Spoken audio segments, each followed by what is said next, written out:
3장 계속해서 보겠습니다. 지난주 1절부터 3절까지 살펴봤고요. 자, 오늘은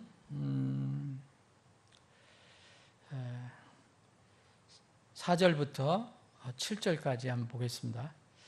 시간 되는 대로요.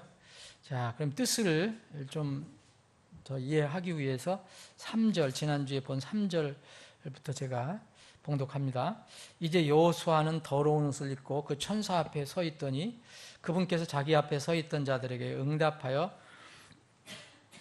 이르시되 그에게서 그 더러운 옷을 벗기라 하시고 또 그에게 이르시되 보라 내가 내 불법을 네게서 떠나게 하였으니 이제 의복을 바꾸어 네게 입히리라 하시기에 내가 이르되 그들이 그의 머리 위에 아름다운 관을 씌우게 하소서 하매 이에 그들이 그의 머리 위에 아름다운 관을 씌우며 그에게 옷을 입히고 주의 천사는 곁에 서 있더라.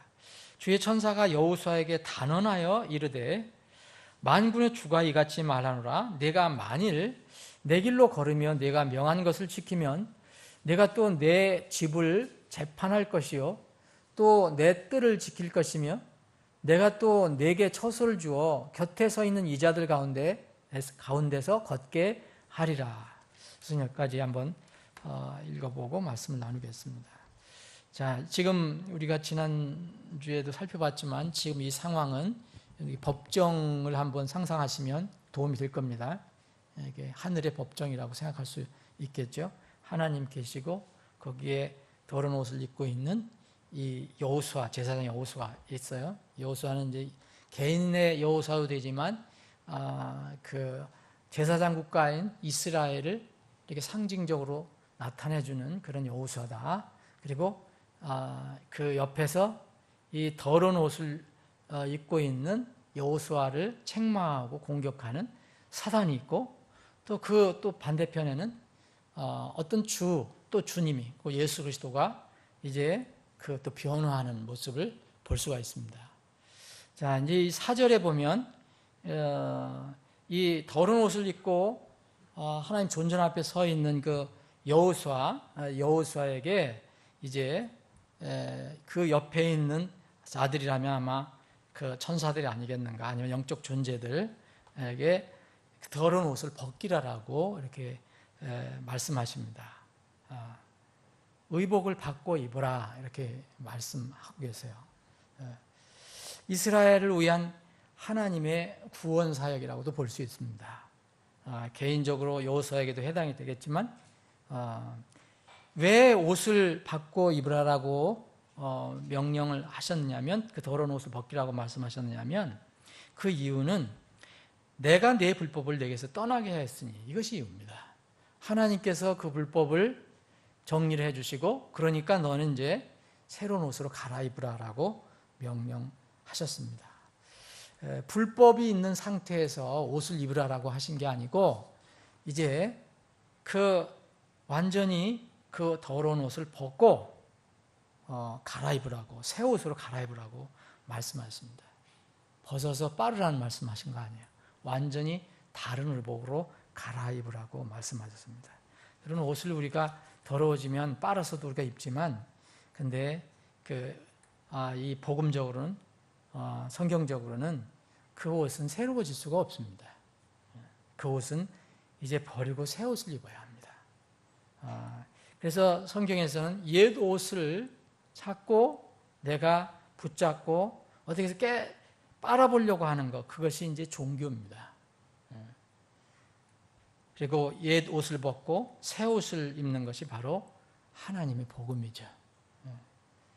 아담과 이브, 여러분 잘 아시는 것처럼 이제 그 자기들 힘으로 만들어 온 그 무화과 나무 잎으로 만든 옷으로 칩을 가렸지만 그것은 이제 하루만 지나면 그 나뭇잎은 마르고 또 지나면 또 썩게 되는 그런 옷입니다. 그래서 하나님께서 친히 이제 가죽 옷으로 그들에게 새 옷을 입혀주셨습니다. 그래야만 그들이 살 수 있어요. 이제 더러운 옷을 벗고 새 의복으로 갈아입은 여호수아는 이제 죄인에서 성도로 바뀐 모습입니다. 이스라엘이 이제 하나님께서 그렇게 하신다면, 모든 불법을 다 해결하고 용서해 주신다면 하나님 앞에 그런 거룩한 민족으로 설 수 있게 됩니다. 사실 이것은 나중에 스가랴서는 이제 예수님 오실 때를 많이 대언하는 거기 때문에 이스라엘은 아직도 이런 모습이 아닙니다. 마지막 회개의 샘물이 터져야 돼요. 민족적으로. 그때를 생각하고 있는 거죠. 그러나 개인 여호수아는 제사장이 될 때 이미 하나님께서 그런 모든 문제를 해결해 주셨기 때문에 제사장으로서 이제 섬기게 될 수 있는 것입니다. 이스라엘은 지금까지도 아직까지도 율법의 의를 자기 의로 삼고 있어요. 그 율법을 지키려고 애를 쓰고 있어요. 그래서 율법의 완성이신 예수님을 지금도 거절하고 있어요. 근데 성경은 분명히 예수님은 율법의 끝마침이 되시니라고 말씀하셨어요. 그래서 이들의 눈이 열려져야 돼요. 오직 이스라엘이나 이방인에게 하나님의 의의 옷은 사람의 능력과 노력과 종교가 아니에요. 하나님의 의의 옷은 오직 예수 그리스도일 뿐입니다. 로마서 13장 14절에 보면 예수 그리스도의 옷으로 옷 입으라 말하고 있습니다. 여기 5절에 보면 또 이 내가 이르되 이렇게 나와요. 여러분 내가 이르되, 내가라는 누구를 얘기하겠습니까? 이건 스가랴 이해는 생각할 수가 없어요. 이 하나님의 예언을 대신 기록한 이 스가랴 대언자라고밖에 생각할 수가 없어요. 다른 방법은 없어요. 그런데 여러분 이게 지금 환상을 보고 있는데, 환상을 보고 있는 거잖아요. 그런데 이 스가랴서가 거길로 이입이 돼요. 그래서 거기 또 그 더러운 옷을 입고 서 있는 여호수아를 환상을 보고 있는데, 이 대언자가 거기에 들어가서 거기서 대화를 나누고 그 일에 간섭을 하게 됩니다. 이 연루가 되고 있어요. 지금 재밌는 상황인데, 옷을 바꿔 입은 여호수아, 그 머리 위에 왕관을 씌워달라는 청원이 드려졌는데, 이건 누가 드려졌냐면 내가 드립니다. 내가. 지금 스가랴가 지금 말하고 있는 겁니다. 분명히 나예요. 내가 이르되 그랬어요. 그가 이르되가 아니에요. 내가 이르되. 그 스가랴입니다. 이 스가랴는 하나님께서 환상을 보여주시는데, 이스라엘의 모습, 그리고 여호수아의 모습을 보여주시는데, 그 환상에 주어진 상황 속에 완전히 자기가 들어가요. 들어가서 마치 환상 속에서 자기 어떤 일어난 지금 사건에 직접 참여하는 인물이 되고 있습니다, 지금. 그래서 하나님께 간구를 하게 됩니다. 이런 상황은 성경에서 그렇게 아주 이상한 게 아니에요. 생경한 게 아닙니다. 다니엘서 9장 읽어보시면 다니엘이 자기 민족을 위해서 간절히 기도해요. 하나님이 이스라엘에 대한 계획이 무엇인가를 놓고 금식하고 오랫동안 기도합니다. 이때 하나님께서 그 다니엘을 거기에 환상 속에 같이 포함시켜버려요. 다니엘서 9장을 한번 읽어보시죠. 이 환상 속에서 이 천사를 보거든요. 가브리엘 천사를 보는데, 환상 속에서 가브리엘 천사를 봤는데, 가브리엘 천사가 이 몰두를 했는데, 저희가 다니엘이 몰두했는데, 가브리엘 천사가 다니엘에게 와서 손을 대요. 그리고 나서 그 얘기를 쭉 해줍니다. 이런 것들은 성경에서 그렇게 어려운 얘기가 아닙니다. 재미있는 이야기입니다. 여기서 스가랴가 그 환상에 본 여호수아에게 뭐라고 하냐면, 이제 아름다운 관을 씌워달라고 부탁을 합니다.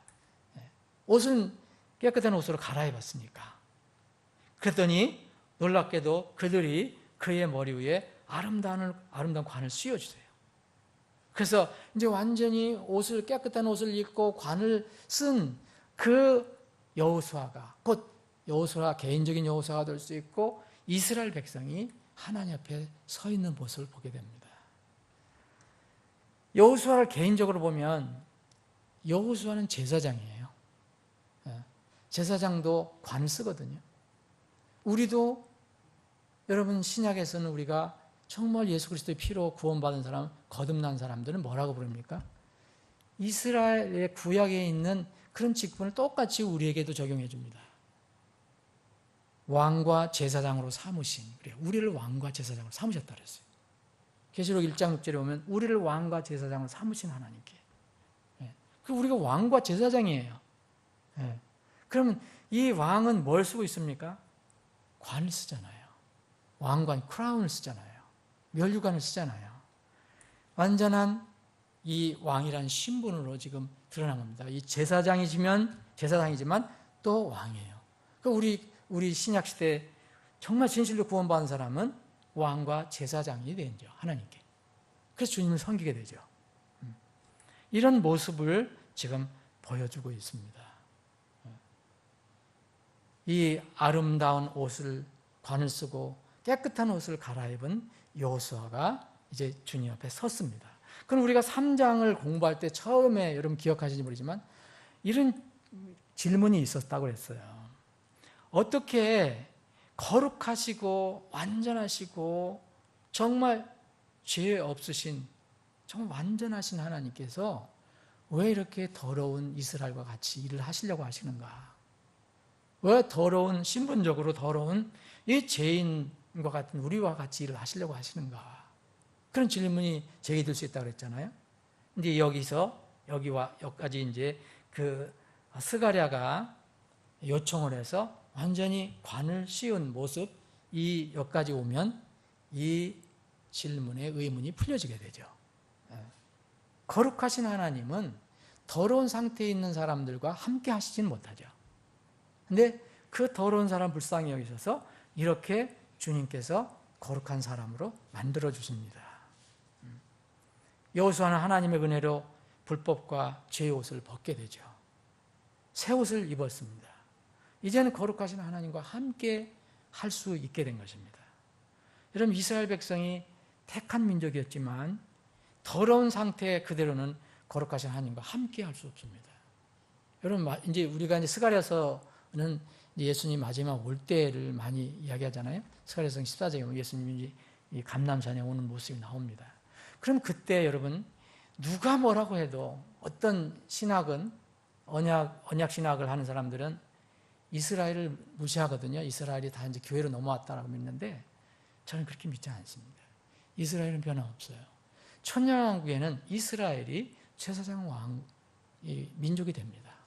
회복이 됩니다. 이 여호수아처럼 이스라엘은 지금 더러워서 지금 아직 회개하지 못해서 하나님께서 쓰지 못하지만 이제 그때가 되면 큰 환란을 통과해서 이스라엘이 변화되면 그때는 천년왕국에서는 이스라엘이 주 다스린 민족이 됩니다. 예수님의 본부가 다 예루살렘에 있어요. 유대 땅에 있어요. 이걸 전부 또 영예를 하는 사람들이 있는데 그렇게 하면 안 됩니다. 그렇게 하면 성경 전부 자기가 주인이 되는 거죠. 자기가 마음대로 풀 수가 있어요. 이제 우리도 전에는 주님 앞에 정말 더러운 존재였잖아요. 그런데 하나님께서 우리에게 복음을 주시고 우리를 깨끗하게 해주셨어요. 그래서 이제 더 더럽다고 얘기하지 않으셔요. 그래서 우리에게 왕관을 씌워주셨어요. 그리고 예수님의 의의 옷을 입혀주셨어요. 그래서 여전히 우리는 하나님 앞에서 의인입니다. 의인. 근데 우리가 왕관을 지금 쓰고 있어요. 이게 신분이에요, 신분. 그런데 이제 다음 말씀을 보면 우리가 이 왕관을 쓰고 있는 왕으로서 어떻게 살 것인가. 여러분, 계시록에 보면 그 예수님께 그 하늘에 올라간 성도들이 그리고 장로들이 다 자기가 받은 그 왕관을 다 예수님께 던져요. 하늘에 올라가니까 나는 정말 자격이 없는 사람이다. 내가 어떻게 감히 왕관을 쓰냐. 그럼 모든 걸 하나님께, 주님께 다 드리죠. 그런데 우리는 지금 지상에 있어요.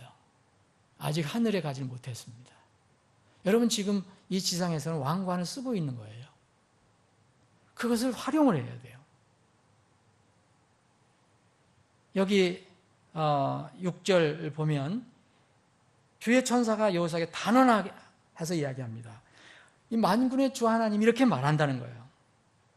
여기 7절 보면 이것은 뭐냐면 이 깨끗해진 또 왕관을 쓰고 있는 이 여호수아에게 어떤 조건을 얘기해요.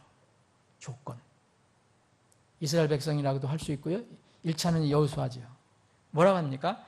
내가 만일 내 길로 걸으며 내가 명령한 것을 지키면 그랬어요.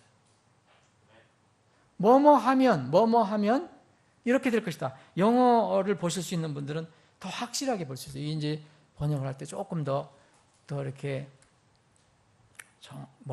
생략하지 말고 번역을 하면 더 이해하기가 도움이 될 겁니다. 7절에 보면 if라는 말이 2번 나와요. 그러죠? 그럼 내가 만일 내 길을 걸으면, 그러죠? 그리고 이거 강조한 거거든요. 그리고 만약 내가 또 if가 나와요. 내가 명령한 것을 지키면 그렇게 됐어요. 그리고 나서 그렇게 되면 then이 나오거든요. then이라는 영어가 나와요. 이건 뭐냐? 그리하면. 자, 앞에는 주님께서 제안합니다. 그 then 이하는 복을 얘기해요. 이 깨끗하고 왕관을 쓰고 있는 여호수아가 받을 수 있는 복. 그게 바로 7절입니다. 여러분, 죄에서 구속받은 성도들 어떤 모습입니까? 지금 여호수아처럼 완전히 깨끗해진 옷을 입고요. 왕관을 쓰고 있어요. 그래서 우리는 담대히 하나님께 나갈 수 있는 거예요. 하나님 존전에 설 수 있어요. 히브리서는 그걸 얘기하고 있죠. 우리는 이제 우리가 예수님의 피를 힘입어 새롭고 살아있는 길로 지성소에 들어갈 담대함을 얻었다. 우리는 죄 문제를 해결받기 전에는 왕좌에 못 나갔어요. 그런데 이제는 자유롭게 기쁘게 나갈 수 있잖아요. 여러분 자유롭게 기쁘게 나갈 수 있잖아요. 기쁘게 나가서 주님 앞에 나가서 뭘 하는 겁니까? 가서 뭐 할까요? 주님 앞에 나가면 대제사장이 지성소로 가서 하는 게 뭡니까? 가서 누웠다 옵니까? 주님께 나가서 주님을 섬기는 일을 합니다. 거기서 다른 백성들을 위해서 거기서 섬깁니다. 자기의 죄를 위해서도 섬깁니다. 주님과 교통합니다. 주님의 뜻을 가지고 나옵니다. 이제 주님의 섬길 수 있는 능력을 우리는 가지고 있어요. 나갈 자격이 있습니다. 그런데 이런 자격이 있는데 우리가 왜 주님의 뜻을 잘 섬기지 못하고 우리가 주님께로부터 잘 쓰임을 받지 못하느냐? 이겁니다. 주님의 우리가 신분이 왕관을 쓰고 있는 왕이며 깨끗한 제사장으로 신분에 섰지만 주님의 명령에 우리가 순종하지 않으면 주님께서 우리를 쓰셔서 그걸 통해서 우리에게 복을 주시는 일에 문제가 있다는 겁니다.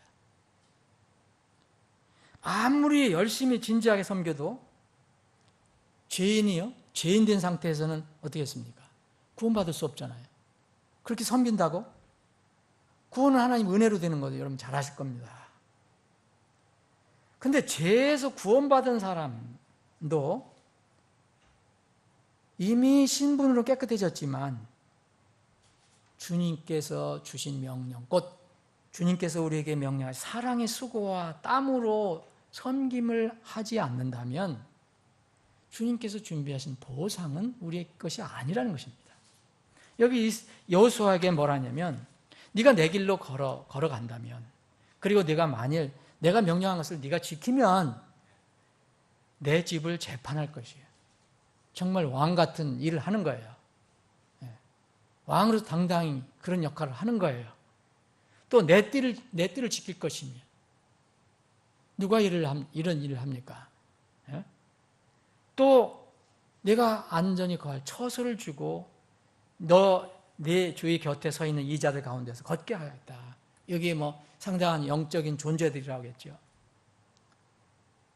이런 놀라운 어떤 보상, 영광을, 복을 주시겠다고 약속했습니다.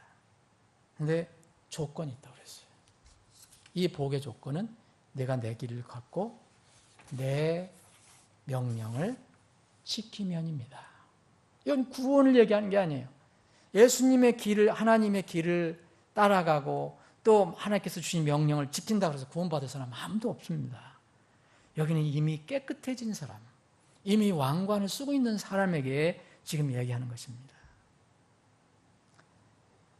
사실 값없이 은혜로 우리가 받는 구원도 사람 편에서는요, 하나님의 조건이 이루어져야 돼요. 그 조건이 뭡니까? 하나님께서 조건을, 무슨 조건을 주셨습니까? 하나님께 세상을 사랑하사 자신의 독생자를 주셨어요. 그래서 그 독생자께서 모든 사역을, 구속사역을 완성해 놓으셨어요. 그런데 은혜로 구원받는 거지만 사람이 마음으로 믿지 않으면 그것이 소용이 없게 되죠. 이것도 어떤 면으로 보면 조건입니다. 행위의 조건이 아니라 믿음의 조건이에요. 하나님께서 준비하신 선물, 이걸 마음으로 진심으로 받아들이는 사람에게 이게 선물이 되는 거죠. 그렇지 않으면 선물이 되지 않습니다. 하나님께 준비하신 것을, 이 조건, 하나님께서 예수 그리스도를 조건으로 내세웠을 때 그것을 받아들이지 않으면 하나님께 준비하신 놀라운 구원의 복을 못 받습니다. 여러분, 동일하게 우리 구원받은, 예수 그리스도를 믿고 구원받은 자녀들에게도 여러분들과 저에게 해당되는 겁니다. 하나님께서 준비하신 복이 많아요, 우리에게. 성경이 얼마나 복 많이 얘기합니까? 우리는 구원의 복을 이미 받을 필요는 없어요. 이미 받았으니까요. 근데 그 구원에서 풍성하게 나오는 그 복은 우리 몫이에요. 우리에게 준비하신 그 놀라운 구원으로부터 나오는 보상의 복, 이 복은 그분의 길을 따르고 그분의 명령을 순종한 사람에게만 주어집니다. 그래서 몸 안에서 이루어진 것들을 주님께서 나중에 판단하신다고 그랬어요. 이게 그리스도의 심판석입니다. 순종하지 않는다고 해서 여기 여호수아가, 여기 주님께서 말씀 조건 있잖아요. 내 길을 따르고 내가 명령한 것을 지키지 않으면 너는 구원을 잃어버린다. 그게 아니지요. 그렇게 한다고 해서 구원을 잃어버리지 않아요.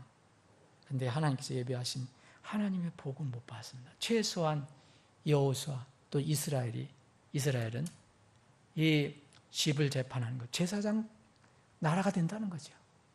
예? 국가적으로 보면, 민족적으로 보면. 여호수아는 대제사장으로서 또 이스라엘을 다스려야 될 거고, 또 하나님의 그 왕국을 지키는 일, 주 민족이 되는 일, 하나님 처소에 거하는 일, 이런 일들이 이제 순종하지 않으면 문제가 생길 수 있다는 겁니다. 여호수아는 정결하고 의롭게 된 후에 자신에게 주어진 그 본래 직무에 이제 복귀해서 충실하게 하게 됩니다. 일하게 됩니다. 그러면은 이제 보상을 바라는 게 아니라 그 본래의 직무에 충실하게 되면 그 보상은 그냥 나중에 결과로 나타나게 되는 거죠. 이것을 우리 각자에게 적용해 본다면, 바울 사도가 이제 거의 그 사역을 마무리하면서 선교 여행을 마치면서 이렇게 그 에베소 교회의 장로들을 불러다 놓고 바닷가에서 마지막 작별 인사를 하면서 권면해 준 게 있어요. 거기에 보면 바울 사도가 뭐라고 했느냐면, 사도행전 20장 28절에 보면 너희 자신과 모든 양떼에게 주의를 기울이라 그랬어요. 너희 자신이라는 것은 그 장로들에게 말하는 겁니다. 바울 사도가 너희 자신들과 모든 양떼, 그 장로들은 양을 먹이잖아요. 목회자니까. 그런데 그 감독들에게 뭐하냐, 장로들에게 너희 자신들에게 주의를 기울이라고 얘기해요. 우리는 흔히 우리 사역자든 뭐 보면 양들만 생각할 거 아니에요. 그런데 먼저 뭐냐면 나를 돌아봐야 된다는 거예요. 우리가 성도들도 마찬가지예요. 성도들이 다른 사람들과 관계해서 먼저 나를 돌아봐야 되는 거예요. 장로들에게 그 명령을 줬습니다. 너를 주위에서 살펴봐라. 너희 자신과 모든 양떼에게 주의를 기울이라. 성령님께서 너희를 그들의 감독자로 삼으사 하나님의 교회 곧 그분께서 자신의 피로 사신 교회를 먹이게 하셨나니, 이걸 못하면 너희 자신을 먼저 살펴보지 못하면 사나운 이리들이 들어와서 양떼를 아끼지 않을 때 방법을 못 찾는 거예요. 네? 바울 사도는 예언을 했잖아요. 그래서 에베소 교회는 사라졌어요. 이것 때문에 그런지 모르지만은 이제 그 교회는 사라졌습니다. 사역자는 좋은 크리스찬이 되어야지만 곧 침례 성도는 좋은 크리스찬이 되어야 돼요. 그런데 그것으로 충분하지 않습니다. 저는 베프티스트를 단순한 크리스찬이라고 부르는 것은 좀 아쉽습니다. 크리스찬은 예수 그리스도 따르는 사람 얘기해요. 그런데 베프티스트는 예수님을 신실하게 1.1획도 부인하지 않고 따르려고 하는 사람들 얘기해요. 베프티스트는. 그 베프티스트들에게는 주님께서 맡겨주신 사명이 있습니다. 분명히 있어요. 우리 사역자들에도 마찬가지예요. 단순한 크리스찬으로 끝나서는 안 돼요. 왜냐하면 더 큰 사명이 주어졌기 때문에 그렇습니다. 우리에게 이런 일을 하기 위해서는 뭐를 해야 됩니까? 디모데전서 6장을 보니까 세상의 욕심에서 내가 떠나야 한다는 거예요. 물질적이든 어떤 정신적이든 뭐 이런 것에서 자꾸 떠나야 한다는 거예요. 이제 대제사장 여호수아는 이렇게 하나님께서 제시한 이것들을 이제 따르고 순종하면 놀라운 주님께서 예비하신 이 복을 받게 될 것입니다. 곧 이스라엘 민족은 이제 환란이 끝나면은 이러한 복을 받는 민족이 될 것입니다. 이런 내용이 구약에는 엄청 많이 나와 있어요. 한두 번이 아니에요. 여러분들과 저도 동일하게 지금 이런 준비를 하며 사는 겁니다. 이미 우리는 신분적으로 하나님의 자녀가 됐어요. 깨끗한 이제 제사장과 왕이 됐어요. 그런데 주님 앞에 서는 일이 아직 남아 있습니다. 이 여호수아에게 주신 이 말씀은 바로 우리에게 주신 말씀으로 적용할 필요가 있습니다. 하나님께서 여러분들과 저에게 준비하신 그 하늘의 놀라운 복을 하나님께 신실하고 충성함으로 인하여 충만히 누리시는 여러분들과 제가 되기를 바랍니다. 이번 이제 오늘부터 시작된 그 명절 연휴, 이 주님과 함께 늘 기억하면서 주님과 동행하면서 이런 하늘의 복을 생각해보고 또 나누는 그런 시간이 되었으면 좋겠습니다. 아버지 하나님, 세상은 명절로 인해서 소란하고 또 분주합니다. 그리고 또 자연 놀라운 재해로 인해서 많은 사람들이 두려워하고 놀라고 있습니다. 당황하고 다급해하고 있습니다. 그러나 저희들은 무지하지 않습니다. 주님이 분명히 세상에는 도둑같이 임하시지만 우리 거듭난 하나님 백성에게는 도둑같이 오실 수 없다고 말씀하셨습니다. 우리에게 말씀이 있기 때문에 우리는 깨알 수 있습니다. 세상이 어떻게 되든 간에 어떤 상황이 벌어지든 간에 주님 안에 우리가 안전하고 평안함을 고백합니다. 우리에게 이런 안전과 평안을 허락하신 주님을 다시 찬양합니다. 오늘부터 주님 명절 연휴